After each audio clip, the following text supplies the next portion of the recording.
holding that. Sounded like a man at the end of his rope, which is something we've known for years. All right, but we are all hooked up at YouTube, so we're going to kick this off in 3, The 2.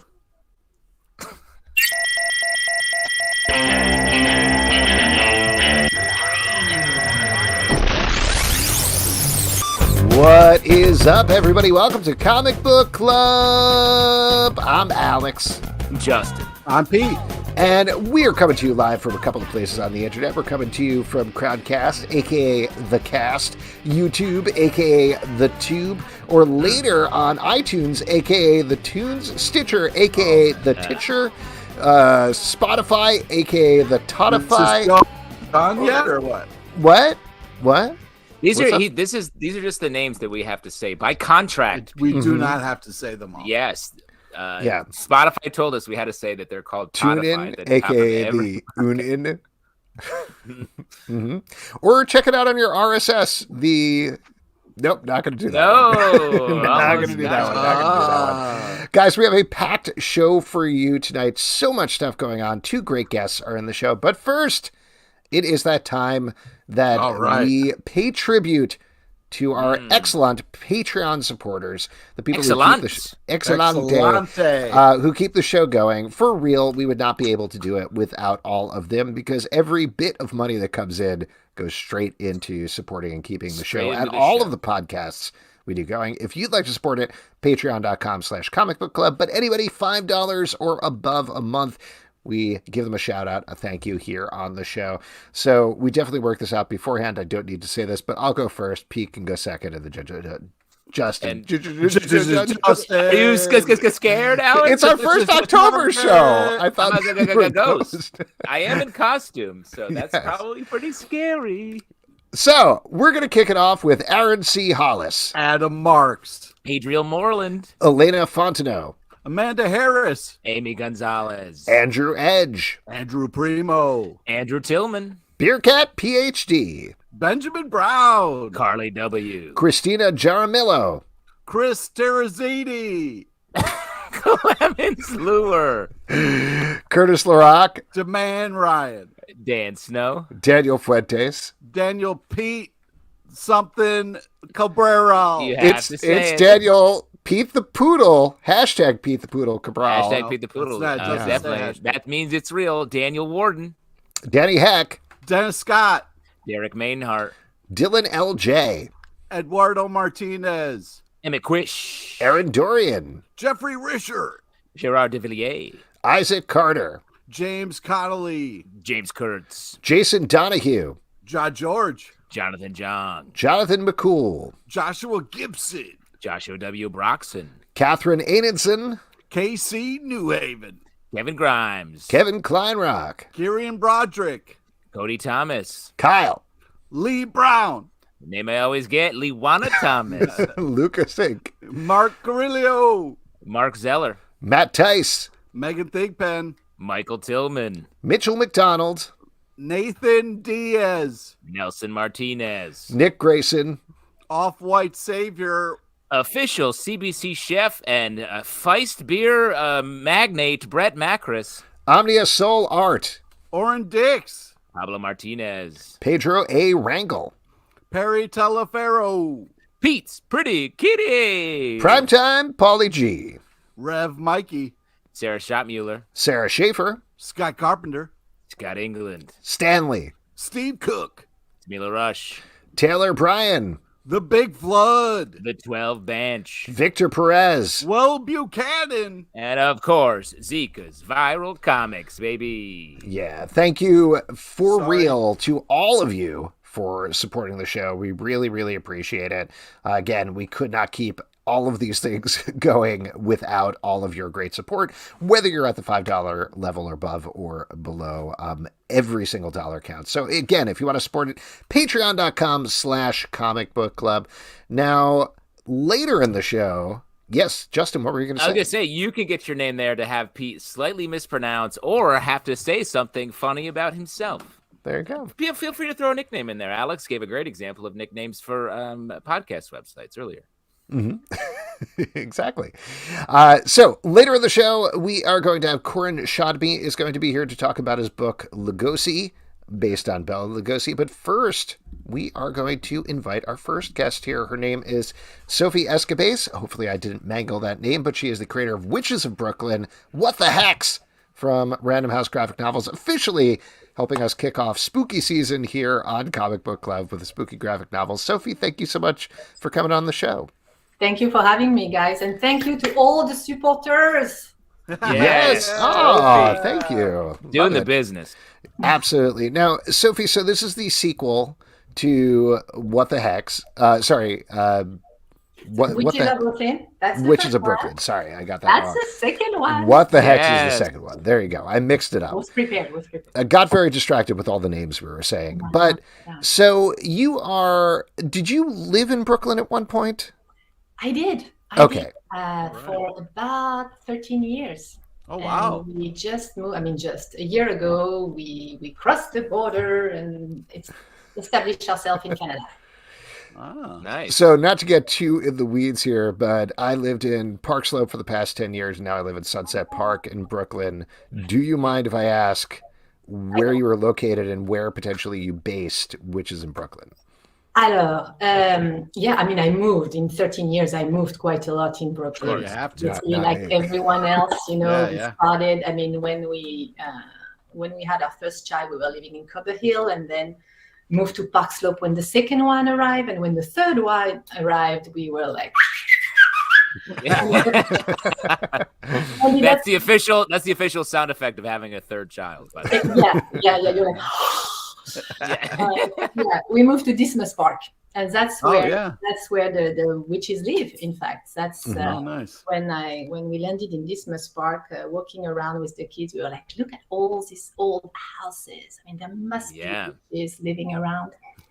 So did it start then with a conversation with your kids and kind of speculating there and spun off into a graphic novel, or was there a specific germ, a specific house or place that gave that inspiration? There is a specific germ, and it's germ. It's not the right word. Seed. It's better. Seed. It's a sketch. It all started with one sketch that I wasn't planning to go anywhere at first. It's just it's a sketch that I made of Silly Man, the one of the old lady, who's with a screwdriver trying to take something off the jaw of a huge, gigantic lion. And I don't know why. I was just like, hey, that's fun. I like that character. And I felt that there were a lot of seeds of story, in that drawing. And I did first I did a quick story with her and the lion and then her friend. And little by little, moving to Dismas, I was just like, yeah, that's the perfect setting because, you want witches, you want Brooklyn, but you're like, where can I fit witches? I wasn't seeing them really living in either a brownstone or a modern building. There was no way. And then Dismas Park, I was just like, yes, that's it. That's it. For those of us who don't live in Dismas Park, can you tell us about the weird? Because I know there are a lot of houses that just are wildly different from each other on the same block. Yeah, it's just a lot of old Victorian houses, independent houses with gardens, and all those houses have their personality, colors and all the woodwork, and it's pretty cool. You should go around Halloween. It's amazing. Yeah. There's also a lot of weird gardens with that. That's the part to me that adds this spooky element of what's back there. They're fenced with vines reaching over. It's a wild place. Well, what about witches then? Because this is something that comes up a lot on the show. There's a lot of different takes on witches. There's a lot of different ways of hitting magic and coming up with the rules of magic. So what was important to you in setting up this world magically versus just Brooklyn-y? But that's really what the witch is probably the magic. The creator of legend, of stories that really, at least for me, stands, rooted in reality, but holding magic in her hand. Mm-hmm. Or rather, witches have magic in one hand and reality in the other, and they're there's this bridge, and I guess it really, really excites my imagination to have those two things mixed together. And so why witches? Because because they're creature of magic, and they're like really in touch with their like inner spirit and with nature. And what was your question again? Let me throw something in there, because actually I really love that answer, that witches have one hand in the magic world and one hand in the real world. Like traditionally, they're sort of doing magic at night, in secret, to affect the world around them, to like bring justice to something that is bad, or do harm to someone. So like, I really like that interplay. I think that plays really well in Brooklyn too. Yeah. And like my witches are very much in line with your traditional witch, like who knows a lot about plants. They're healers. They're like really involved in their community, taking care of the elder people, and maybe midwives, and like that's my line of witches, like the one that they were burning back then. Great. So what was important then when you were tackling the sequel to the book? What was important in terms of expanding the world?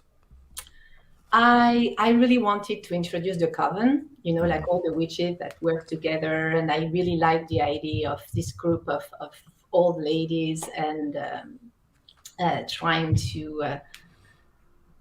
to bring more like balance into the crazy world that is New York, that is our world. I was about to say New York, but it's everywhere the same. Like the peace circle that they're making all together, trying to rebalance this craziness. I mean, that was important to me, to show that, a little bit like the Buddhists are like talking about, our meditation session are like just there to bring balance in the world. So I really wanted to introduce that.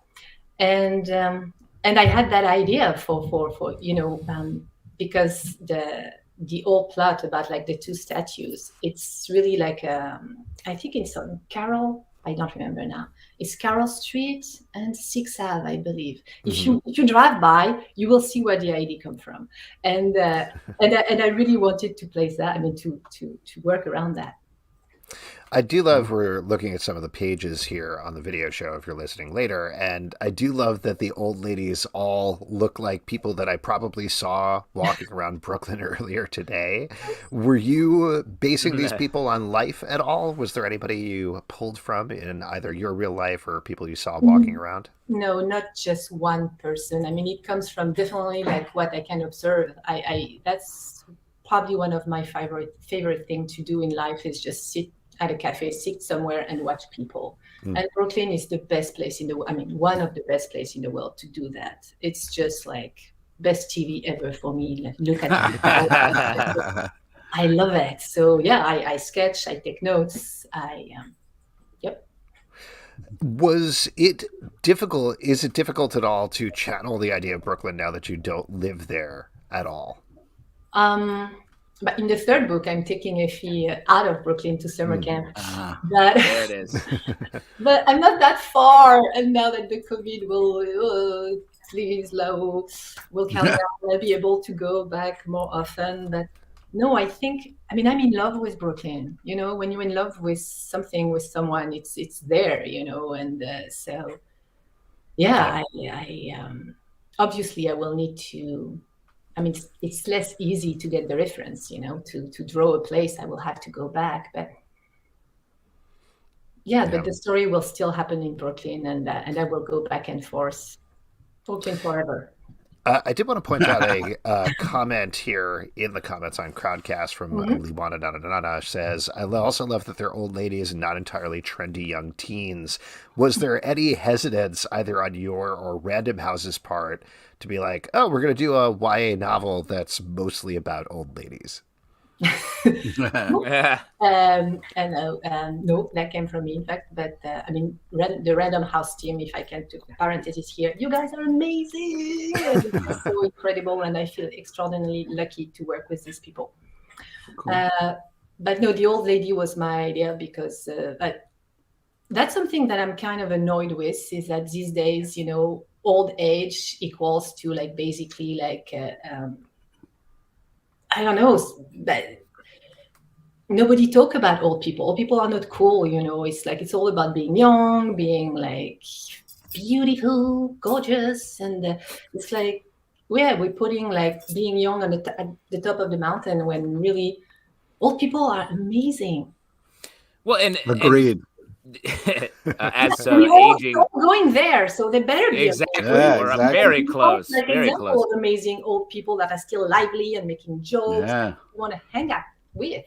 I also feel Agreed. like a lot of the fiction I grew up reading, like the older people were the sort of the secret keepers, or the ways that the young characters got into the older world, or the magical world, that is. So like, I feel like I love that you bring the older characters forward. It makes much more sense to have them know more about magic because they know more about everything. Yeah. I've been there longer. Since this is the official kickoff of spooky season, though, if you look at like Starbucks, they've been doing it since mid-August or so. I did want to ask you, what is your best Starbucks slam? Takedown. Slipped it right in there. Wow. That's it. Starbucks is like, well, gonna fold up my coffee, put it in my briefcase, and we wake up tomorrow and they're all just empty stores. They're gone. They're like, we heard your podcast and we're bummed out. I don't know how spooky Starbucks has been. I feel like you're talking about pumpkin spice. I am talking about pumpkin spice. I was mixing up things. They're pretty ease up on the spooky stuff. Yeah, I think we went a little far afield here. But to get back to it, Sophie, what is your best Halloween tip? Like, what do you like to do on Halloween, or what's a good thing for Halloween? What do I like to do on Halloween? That's a tricky one, because I didn't grow up with Halloween. So my Halloweens are kind of more recent and like linked with my kids. So, I mean, I'm crazy about peanut butter cups. That's something that has to be for Halloween. That's something that I discovered when I moved to the States. I was just like, oh my God, why nobody told me about that before? It's like, it's amazing. It's our best kept secret in America. Yeah, that's right. Like, really. Reese's peanut butter cups. But no, just like putting on, working on our costume with the kids. That's pretty fun. Brainstorming what you're going to wear, makeup, hair dye, all the craziness. And where did you say you live now? Do you live in Canada? In Montreal. Oh, great town. How's Halloween up there? Is that as much of a... I don't know yet because last that was your first... Oh, of course, because of COVID. Yeah. All right. Yeah. But I'm not able to tell you that. Let's meet up again in 2 months and then. All right, absolutely. Great. We'll just check back in. Real quick check in about Halloween in Montreal, and then we'll let you go.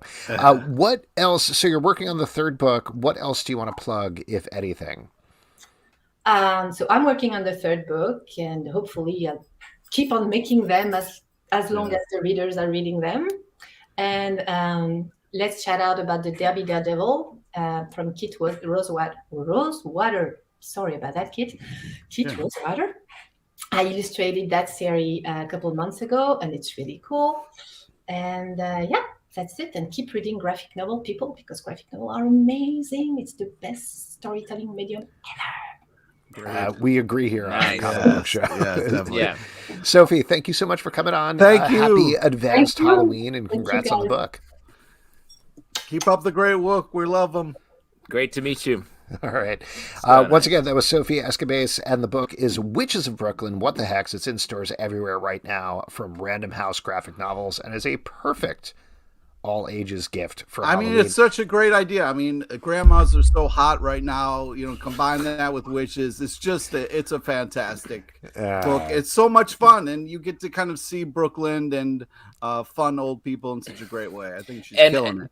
Just so we're clear, Pete, the books that we've reviewed lately, you just love a grandma in an action sequence. When you say grandmas are so hot right now, we know exactly what you mean. Yeah, we know what you mean. I'd also like to point out your real-life girlfriend in the comments here was like, can't wait to be a crone, and I assume that's to continue your relationship, right, Pete? What? I don't know. Because then she'll be a grandma. Don't make things weird, man.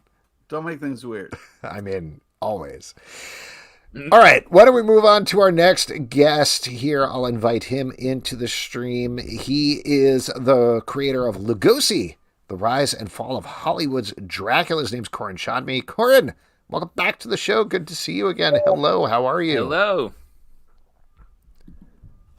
Can you hear us? Can you hear me? Yeah. Yes, we can hear you. I think there's like a little bit of a delay there. It's very slight. But got it.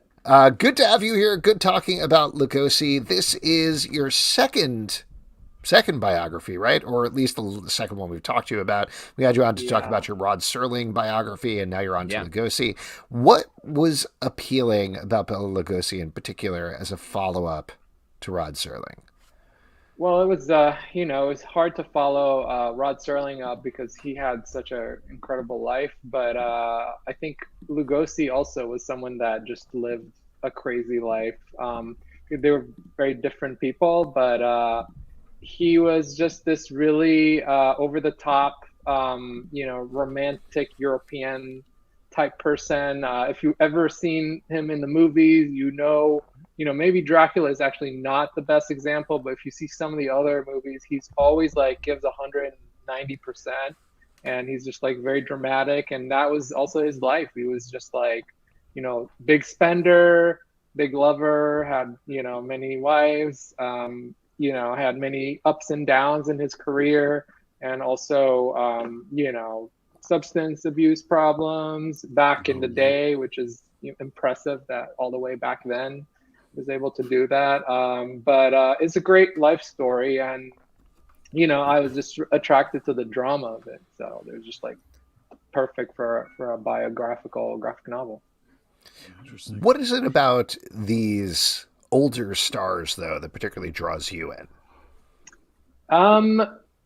It's hard to tell. I think there's like almost like a magic about it where they're not around anymore. They're encapsulated in film. They're just legendary. There's like, this Lugosi was the first person to portray on screen the character of Count Dracula. There was no one else before him, and he helped establish this character. He everybody knows the kind of staple of the Count with the accent and the widow's peak. That was Lugosi. He helped create it. So there's just like, if you go back, and you dig back in the past, you can see the sources of a lot of things. And I feel like, of course there's things before him, there's Nosferatu, there's other stuff, but in a sense he was the first, and it was one of the first Hollywood, if not the first Hollywood supernatural movie. Don't quote me about that, but kind of important part of film history. I also feel like actors back then came from such different lifestyles. It wasn't as much of the way it is now, where it feels like you're sort of groomed from a young age to become an actor. So people's life experience was wildly different, both on the front end. And because of that, they were like, I'm going to live however I want. I don't need to be beholden to any of this stuff. I'm going to live hard. Totally. I mean, the thing today, I think that you see actors, and most of them are like, on this health regimen and drinking their like smoothies with like greens and all that stuff. And back then it was, especially for the men, I think they were just kind of like, well, I'm going to live this, manly life, and I'm going to drink, alcohol for breakfast and smoke cigars. And that's just what it's supposed to be a man. And, that's why a lot of them looked like pretty weathered by the time they were like 15. It only enhances the role, the performance. Right. If you're gonna look like death, you better live hard. To get there. Me and my wife saw a movie with Humphrey Bogart a few months ago, and I was like, how old is he here? Like 60 or 70? And he was like 45. So, but Lugosi actually, I feel like he was actually like fairly healthy for the most part. He was kind of a man in contradiction. He exercised a lot and went on hikes, and so at the same time he drank a lot and other stuff. So what kind of research was involved in putting this together? Where did you have to dig into to find info for the book? Well, I just read every biography that I could get my hands on, and I just found there was also a website called the Bela Lugosi blog that collected all the old newspapers and interviews and stuff like that. So awesome. It was just a lot of that. And also I had to just watch a lot of his movies because I wasn't familiar with the whole oeuvre of his work. So and I didn't watch all 99 of them, but I watched a good amount. Yeah, I know. Sorry. I got to think a lot of those back then are maybe rough watch these days. Yeah. I mean, some of them, he had his low points, and there's some movies where he's like, chasing gorillas with a whip and stuff like that, and I'm like, I don't know if I'm watching this one.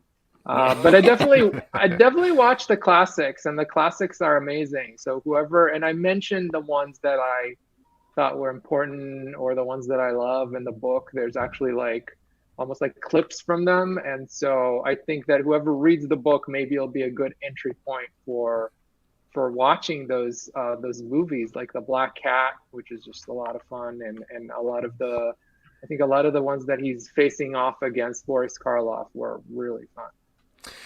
There's a couple people in the comments here, and I feel like this is something I've heard before, and also about the Nosferatu movie. People are like, that guy's a real vampire. The guy from Nosferatu and Bela Lugosi, like, those guys are real vampires. What did you encounter that while you were working on this book, and can you tell us if he was? Yeah. Well, he's right behind me, so I can't. I knew it. There's no, definitely not. He was born technically in Transylvania, which is kind of interesting. Suspect. That's a big clue. That's a big clue in the vampire column. But and the thing that was really funny is that he kind of embraced that persona.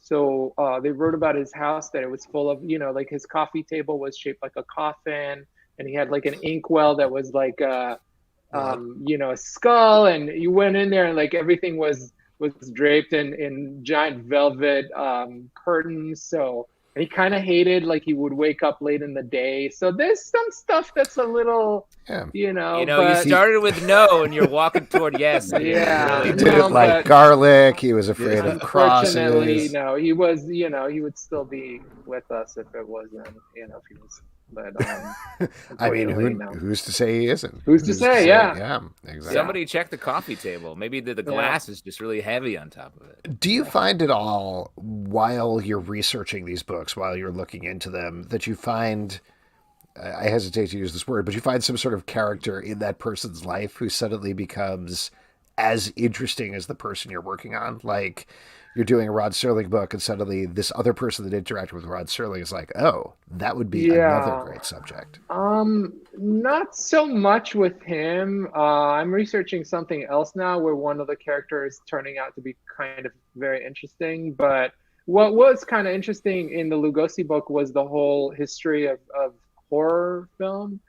So I found out about the Universal, kind of the story of the Universal horror movies, and that was really interesting.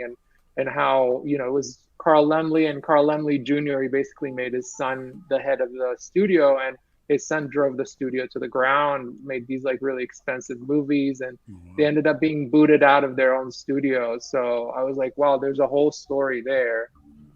So yeah, you find out a lot of, things about the world that the character exists in. So. Well, speaking of the Universal monsters, I mean, I think I know the answer to this one, but I'm curious to get your input. Universal keeps trying to bring it back. They keep trying to be like, okay, here we go. We're launching this whole universe of our classic. Everybody loves these monsters. We're going to go crazy with these monsters. Here we go. It's a dark universe of characters, and it never works. It never takes off. Why do you think that is?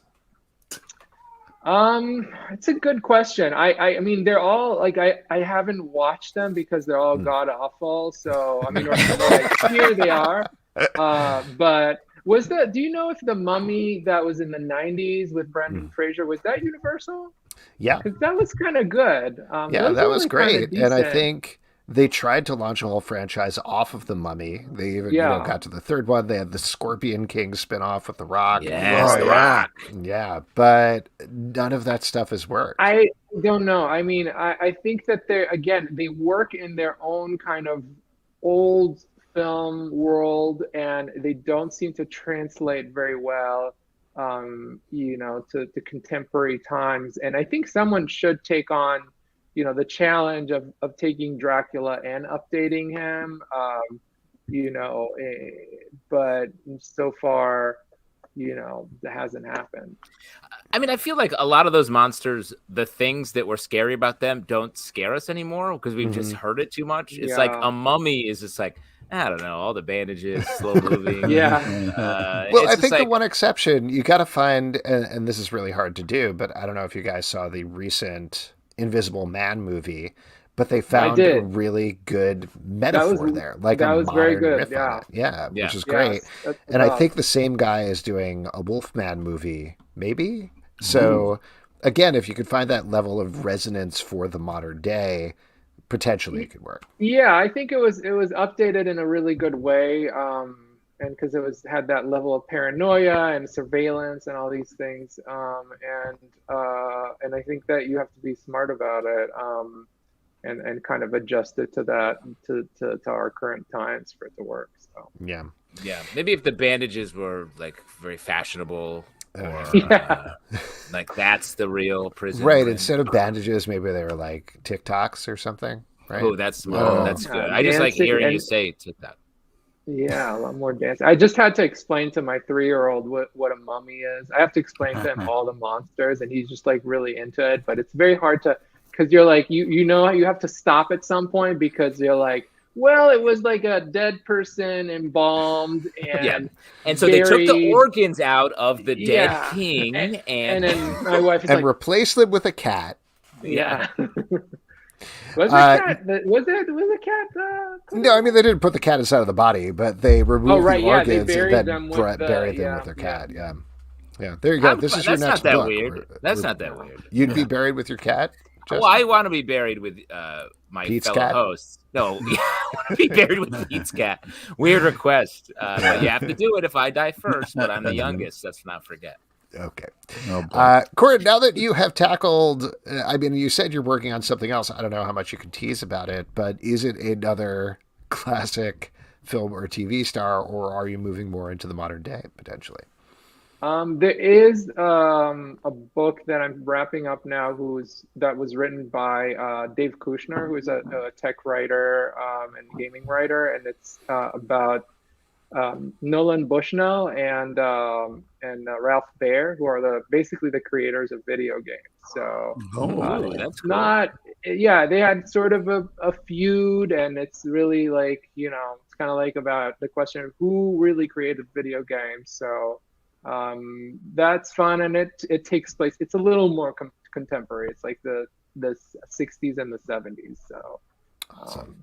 So a lot of bell bottoms and disco balls and nerds in the garages. That sounds I'm down very with cool. most of that stuff. So, Koren, good seeing you again. Thank you so much for coming on. Thanks for having me. Before we let you go, I want to ask you the same question we asked Sophie. Best Halloween tip?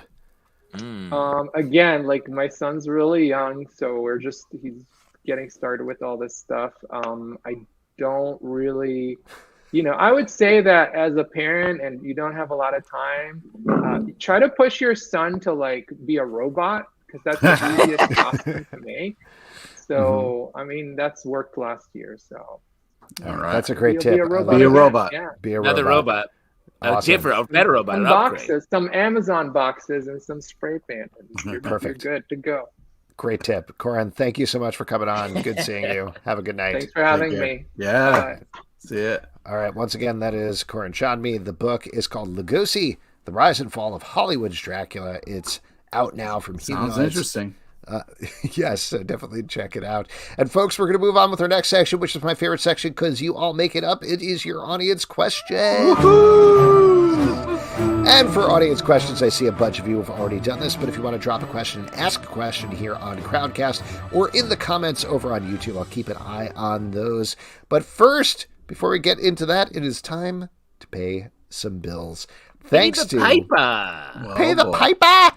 Thanks to this week's sponsor, Manscaped. Autumn is in the air, and the pumpkins are in the patch, and our friends at Manscaped are here to make sure you don't carve your pants pumpkins when you're grooming. If you know what I'm saying. Pants pumpkins. That's the way my doctor refers to my testicles. When you're getting older, you got to get your pants pumpkins tested. Right, Pete? Sure. Thanks. Make sure you're keeping things fresh this fall with the leaders in male grooming and the brand new 4th generation performance package. Boys! Hey, boys, get ready for cuffing season like no other. Ready to take the leap into fall with Manscaped? Join the 2 million men worldwide using Manscaped by going to manscaped.com for 20% off plus free shipping with the code FANSIDED20. Now, in this package, you're going to get a cornucopia of products. Way to move so quickly past Halloween into Thanksgiving. I appreciate it. You're going to find a couple of presents under your tree. Nope, that's too far. Too far. Yes, I mean, you're going to get so many things. And perfect for Halloween. Looks like all of the things in the performance package came out of their hole, and now there's going to be 6 more weeks of winter. Oh, boy. Justin just left on that bit. He was like, you know what? I'm not going to do this anymore. I'm not. Well, he feels very strongly about Puxatawny Phil, so. Yeah, he is a huge Phil guy. I do.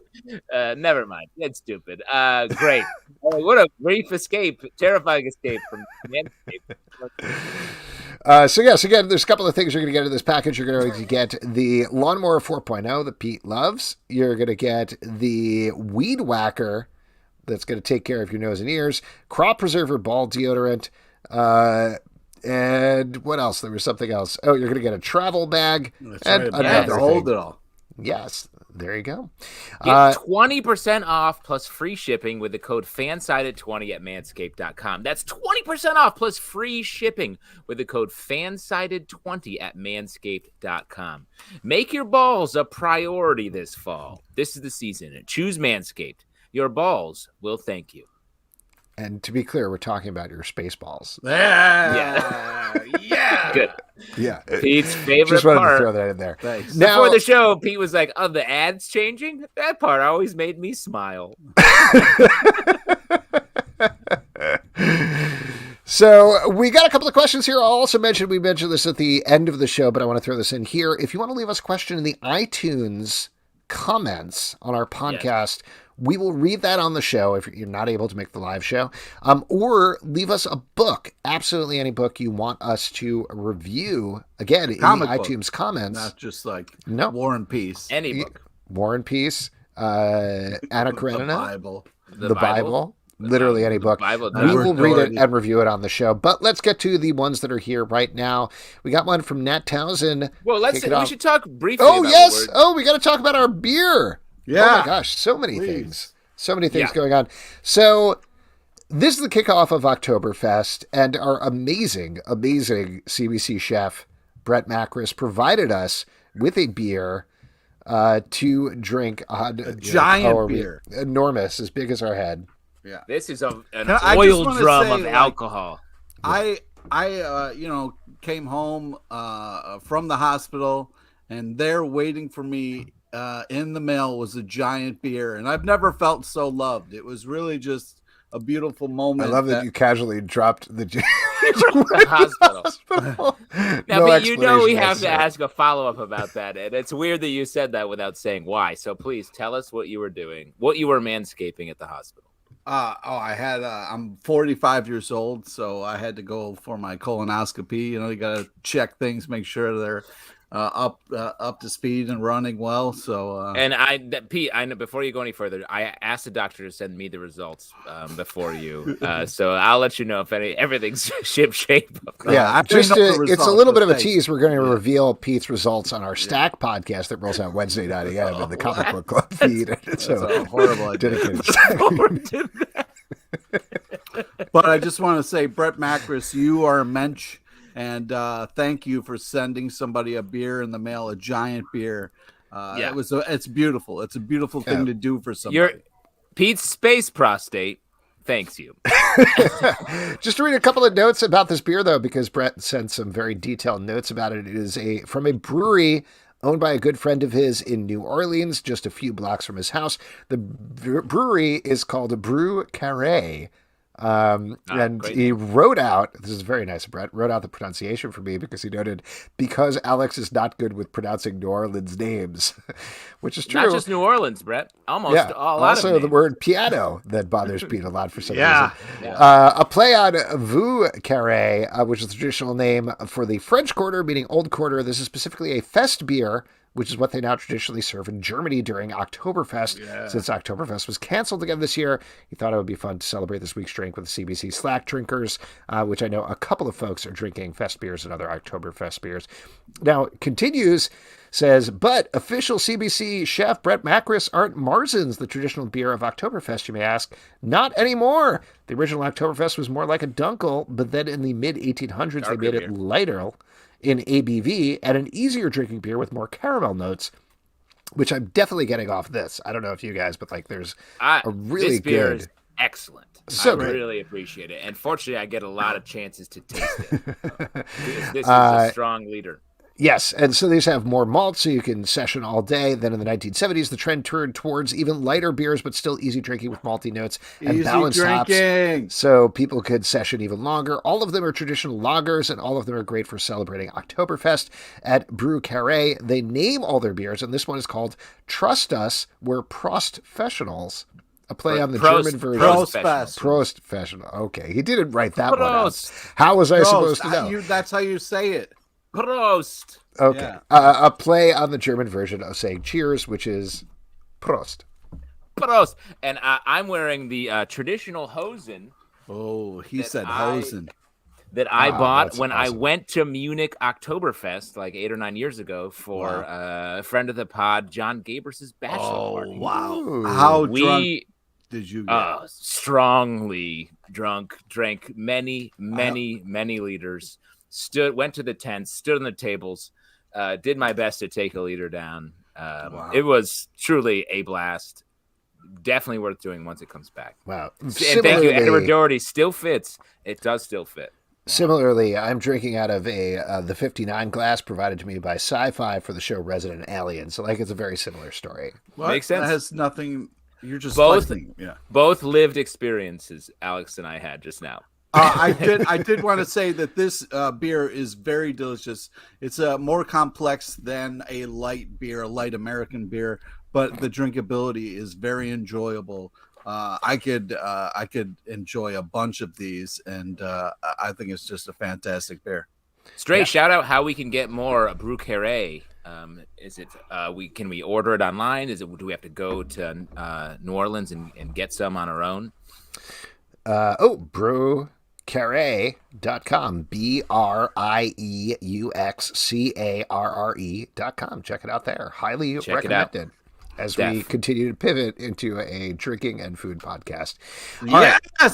Let's get back to comic books. This is from Nat Townsend. Do any of you dare attend Comic-Con in person? What's the deal with NY Comic-Con this year? So this is happening this weekend, and this is a thing that legitimately I've been wrestling with for the past couple of days because I have a pass to Comic-Con. They are making sure everybody is vaccinated, which is great, so you have to check in beforehand, so that's cool, but I'm still like very iffy on the idea of it, honestly. Nat instantly asking in the comments, give me your pass, Alex. I think his question was a loaded one. I mean, I get it. It's a tough call. This year, run up till the end of this year is tough for all events. It feels in some cases, in some ways like, oh, we're close, we can do normal stuff, but in other ways it's like, it feels like we're not. So it's dicey. I don't begrudge anyone either way. It's all about the sort of accepted risk you want to take. I am not going, but only because I have to be out of town this weekend. I feel like I would go if I was in town. I'm definitely curious to check it out just to see what the crowds are like given everything that's going on. Yeah, maybe it's lighter. You can go around and see exactly. It was just very weird to me like a month ago when I got an invitation to a cocktail party at New York Comic Con where I was like, are we doing this? Really? Is that the sort of thing that's happening right now? But I don't know. Can you tell a story without like flexing on us? Is it possible? No. Can you get one out? That was not a flex. That was like I was invited to a cocktail party because I'm a fancy person. Yeah, that was the implication. What are you getting? What are you getting at? It would be nice if you just tell a story. I also think there's some, the hesitancy we have, I think, is a lot about like this feels weird, but in many cases, I don't know if it is anymore. Like we are doing a lot of other things, so. The feeling may not match up with the actual logistics of it. If that makes sense. Yes. Yeah. Edward is razzing me here in the comments. So I'm not going to have any of it. You know what, Edward, you're canceled. I'm going to kick you out of the show. Come on, don't do that, Edward. No, I'm not going to do that. But like you're saying, anybody who wants to go to New York Comic Con, obviously, please do. Be safe. Be respectful of other people. All good. Let's move to a question here over on YouTube from Nelson Martinez. How long would you guys last if you're trapped in Squid Game? And also overall thoughts on the show itself. Have you guys watched the international sensation? Well, Squid I Game mean... yet? I don't think I could do it now as well, but if I was a little younger, I mean, because we were the last ones to grow up on those kind of old, kind of games like dodgeball and shit like that. So I feel like, I would be able to do all right. But when your life's on the line, that's a different story. Pete, you've watched all of Squid Game? I haven't seen one episode. But I have an idea of that it's like this. Okay. Yeah. It's like the movie Dodgeball, like you were saying. Yeah. And they hit you in that with wrenches. Mm-hmm. I am in the midst of Squid Game. Literally right before we started this show, I finished the landmark 6th episode of the series, which is very good. The show it's hard to watch, and it's like it's fucked up. Will fuck you up. Save it for Week in Geek, guy. No, it's fine. I will, but this is a question on the show. Okay. But I really enjoy the show. How long would I last? I mean, a lot of it is random. I feel like I am someone who I'm like, oh, we're doing this game. I would be like, I'm going to try to win this game. Yeah. Despite the circumstances. I love games. I do love a game. I feel like I would do decent, but also it's really easy to make a mistake. Yeah, I think I'd probably do terribly in Squid Game. Just absolutely die pretty much straight off. That's my general MO with any. Oh, well, how would you fare in the show where everybody dies? I'd be like, well, I die. I would die. Well, but Alex, you're like number 1. You're like 001. So I would be. Oh, because I'm so old. Yeah, I would be the 4, 5, 6 to take care of you. Oh, thank you very much. I really appreciate that. I was the question also overall thoughts on the show. Okay. I did watch all of it. I thought it was very good, very well done. Production design is great. The acting is really good. I'm not 100% sure why it's the number 1 show in the world and everybody's talking and buzzing about it, other than the fact that it is the number 1 show in the world and everybody is buzzing and talking about it, and those things have their own gravity to them. But it's good and it's worth seeing, and it's another good death game show. It's just there's a lot of death game shows, you know? Well, but what I like about this one, to Edward Doherty comments here, the dubs were brutal. Yes, definitely watch it with subtitles if you can, because it's just the performance. Sorry, just better. A little note. Yeah. The correct subtitles. It's not the English closed captions. Just switch it to the defaults and it'll give you the correct subtitles because they're translated differently. Yeah. Ooh, a little insider. Nice. But I do think the show, it's just a very addicting show. They do a great job of having multiple plots happening at the same time. So you're separated from the brutality. Well, you're just like, you're in the brutal part of it, and then you move out of the brutal part. And like the way they sort of manage the audience expectations is so smart, and I think smarter than other sort of death game shows, because they take away the brutality and then hammer you with it when they need to. But yeah, overall, really good, really worth watching. I'm glad I watched it. I definitely have. We'll talk about the ending when you watch it, because I have some thoughts about the episodes that you watched past. Truly, I'm like I said, I just finished the 6th episode. I can't imagine how they're going to end this in a way that doesn't fuck me up. Yeah. Whoa. Good stuff. All right, this is from Trey Bullet. In regards to Witches of Brooklyn, since Brooklyn is for witches, what classic monsters would occupy the other boroughs? Ooh, good question. Vampires, Manhattan, probably. Okay. And like Blade, strong Blade vibes there. Staten Island would be like mermen or something. No, Frankenstein, straight up lumbering around, knocking into stuff, being really. Well, that would be a mummy. Fire. No, I think of Frankenstein. Okay. So let's lay out. Let's lay out the monsters so we can have a mature conversation. About Werewolf. You got your werewolves. You got your Frankensteins. You got your vampires. Are we doing mermen? We doing sort of creatures in the Black Creatures of the Lagoon? Black Lagoon. Creatures of yeah. Thank Creatures you. of the Black Lagoon is like Long Island. I don't know. We could just kind of leave it off. Everybody sort of forgets. Oh, wow. Come on, dude. What? What? You're back in the Merman? Yeah, exactly. No, I'm just saying, like, they're off to the side doing whatever they're doing. They're the ones everybody always forgets. What else? What else? What? Any other monsters?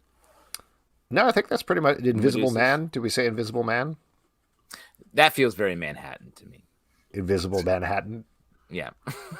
That's why you said that, isn't it? That's why that is why I said that. Yep. I still think vampires because they're you just exposed vampires. yourself. Blah. They're suave. They got a lot going on. They're into money. I guess I'm thinking downtown Manhattan versus like uptown Manhattan. What? Well, you got your downtown vampires and your uptown invisible mans. Oh boy. Staten Island is for Frankensteins. We've established that. Witches are for Brooklyn. Queens is... What do we have left? Werewolves. And mummies, I think. Mummies. Mummies in Queens. There's a strong, like, diverse ethnic vibe going on in Queens. And Great mummies. Egyptian food. Great Egyptian That's food. what I'm saying. Yeah.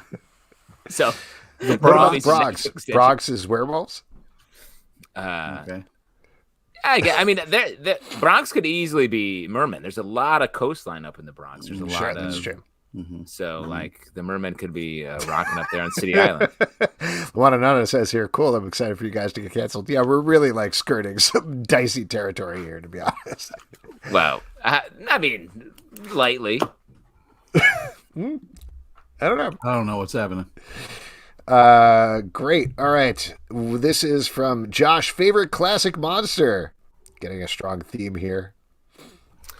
Of the classic Universal monsters? Or just classic monsters.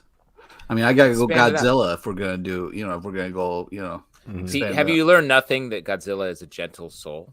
Yeah, I underneath know. the- That's why I love Godzilla. So why would you call him a monster? Or Well, him or her? Yeah. People refer to Godzilla as a monster, and it's but I don't consider Godzilla a monster. My favorite classic monster is the scientists who torture Godzilla. Wow. The humans. You you are guys are that really- scientist. I guess Dr. Frankenstein is answer. Yeah, he was the Am real I doing monster. that? Alex, am I doing that right? Yeah, I think so. I'm not 100% sure. I think, werewolves have always been my favorite of the sort of the idea of like transforming at night, trying to maintain a solid daytime life while at nighttime really speaks to me. Yeah. Werewolves, honestly, I think are the only ones of the classic monsters who are legitimately scary. Like, vampires are just sort of slow moving and whatever's going on with them. Didn't you see Blade, man? They're pretty fast. Well, it's crazy to me that mummies ever got put in as like this scary thing because it's sort of like a little bit of a history lesson, really. But like, what person was like, we got to get these mummies in? They're from a couple of rich pharaohs from Egypt got buried in bandages, so let's make sure everyone knows about them. Yeah, I mean, it worked for the mummy, but that's a kind of a different thing. So, this is from Ben the Border Collie. Venom has got to be disgustingly sticky, right? Who is the most unexpected sticky comic book character? Ooh, unexpectedly sticky? Yeah. I mean, let's be honest. A lot of comic book characters are moist, covered in spandex. I worry about Spider-Man all the time. He has so much stuff going on in his costume and smells disgusting, I'm sure. Wow.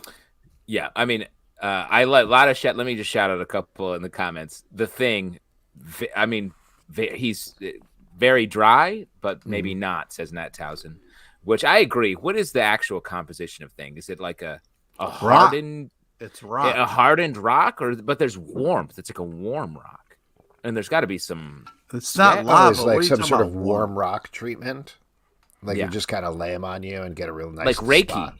He's like a human Reiki treatment. Oh yeah, wow. Really Groot nice. is all sticky, says Kevin, and I get that because sap. You think Groot's just dripping sap all the time? He's making a different joke there.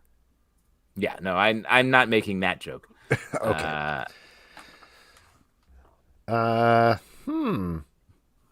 But who's sticky? I mean, Swamp Thing is not going to be someone you want to touch. Like he's just gross and slick and dripping all over the place. Also, John Constantine. I'll throw that out there too. What? I don't know. He's probably sticky? Probably very sticky. Well, he's maybe sweaty. Mm-hmm. What is your favorite funny take on monsters? Be it so many of the same. Okay, monsters, be it comics, films, TV, serial, whatever. Favorite funny monster cereal. Yeah, funny. You're like Count Chocula. Is that? Every time I go into the cereal great. Yeah, and I see that, I just bust a gut.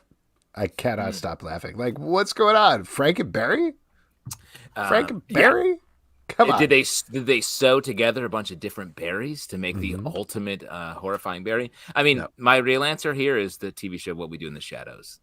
Just like crushing. If you're watching this current season, super funny take on vampires in Staten Island, which makes a lot of sense. There you go.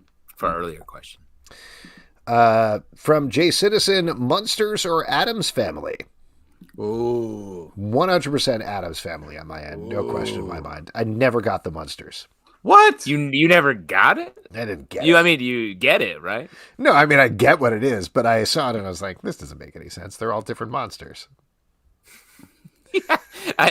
Yes, I think you do get it, Alex. The staircase was They're fun. monsters. Yeah, but how did they become a family? It doesn't. It's nonsense. Versus the Addams Family.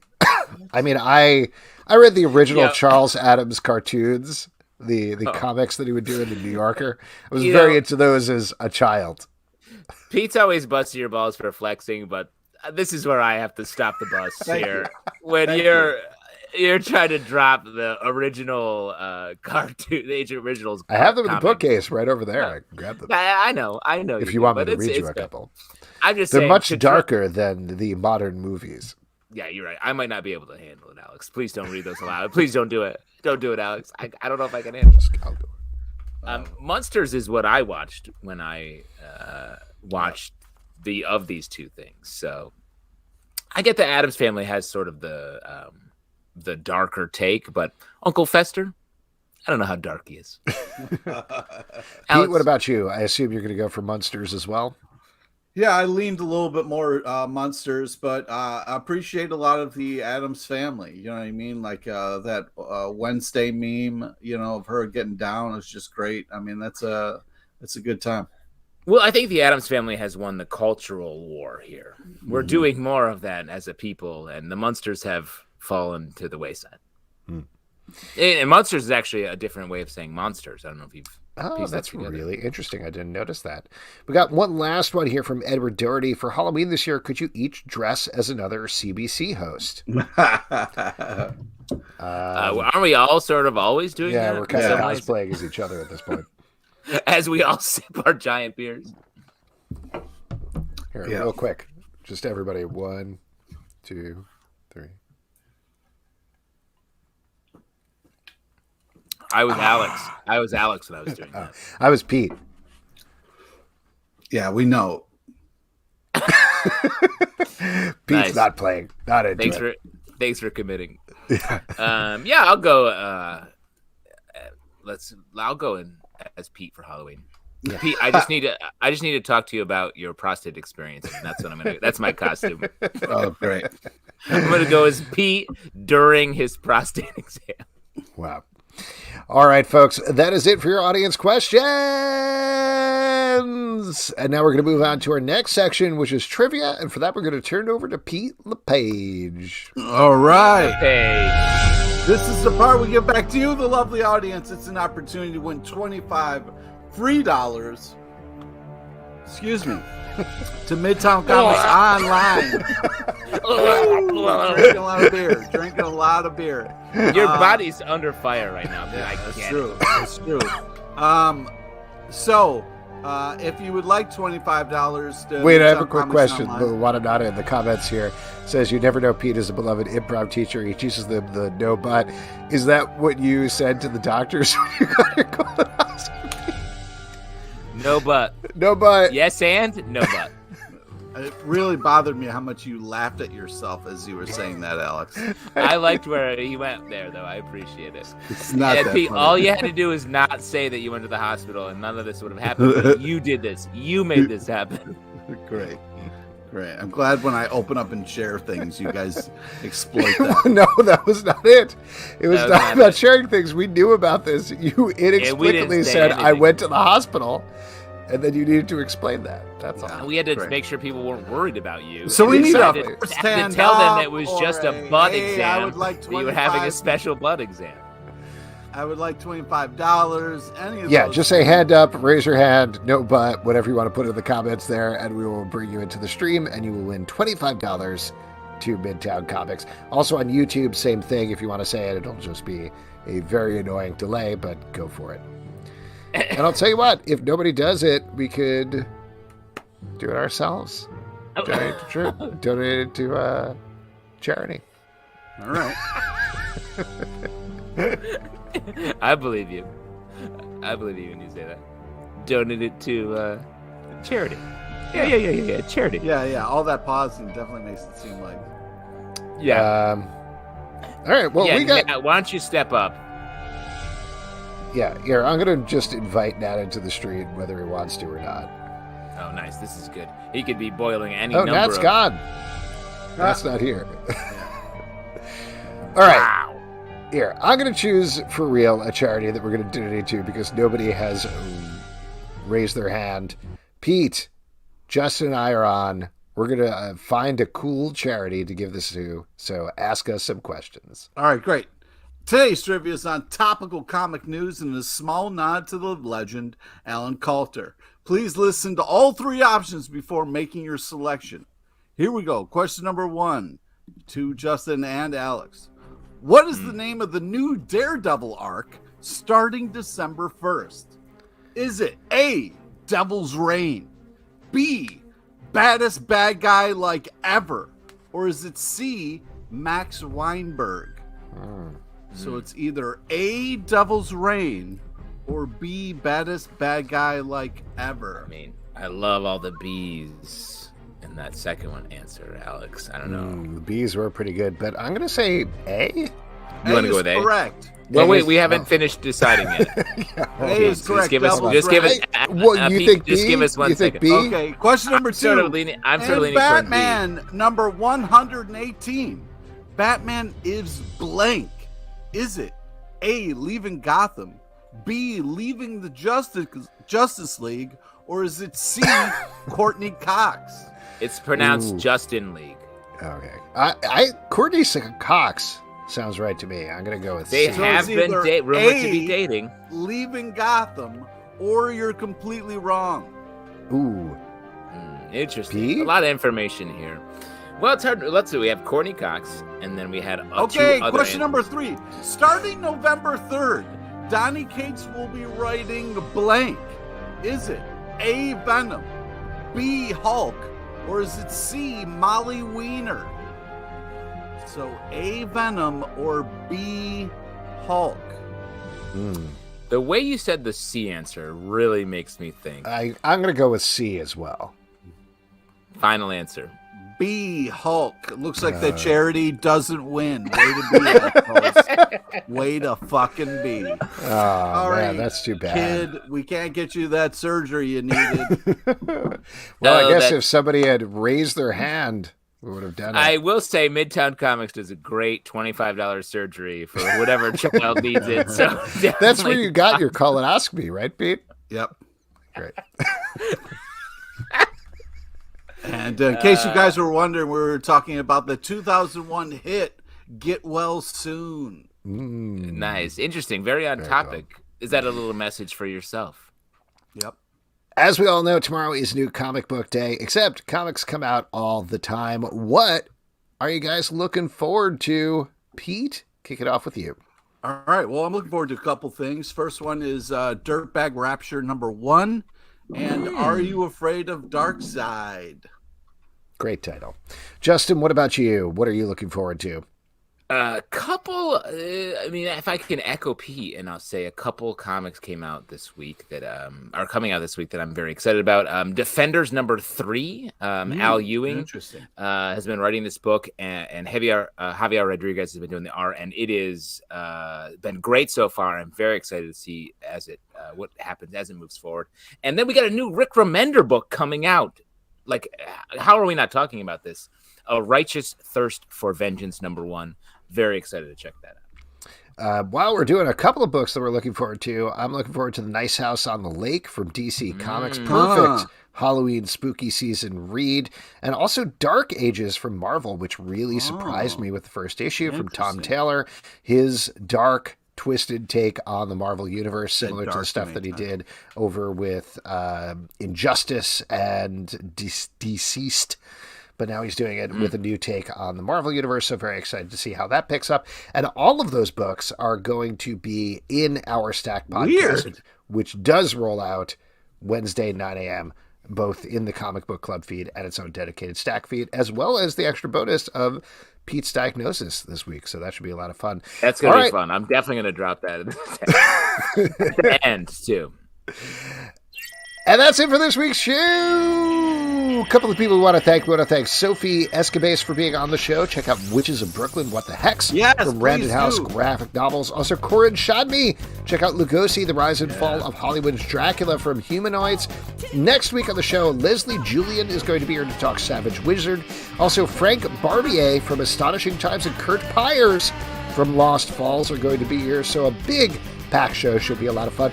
Lots of other podcasts for all you to check out.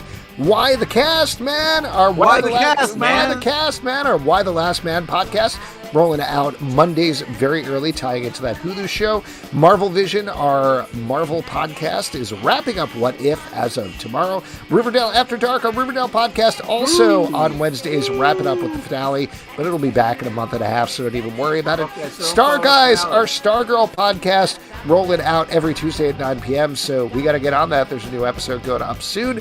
Patreon.com/Comic Book Club to support all of these shows we do. iTunes, Android, Spotify, Stitcher, or the app of your choice to subscribe, listen, and follow.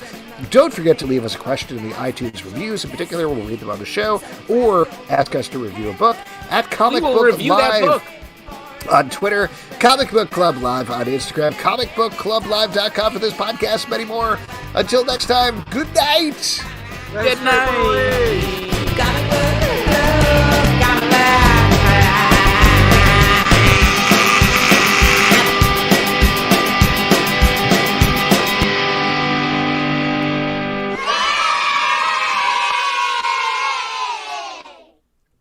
Thanks, everybody.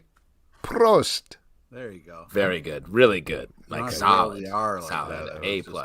Too much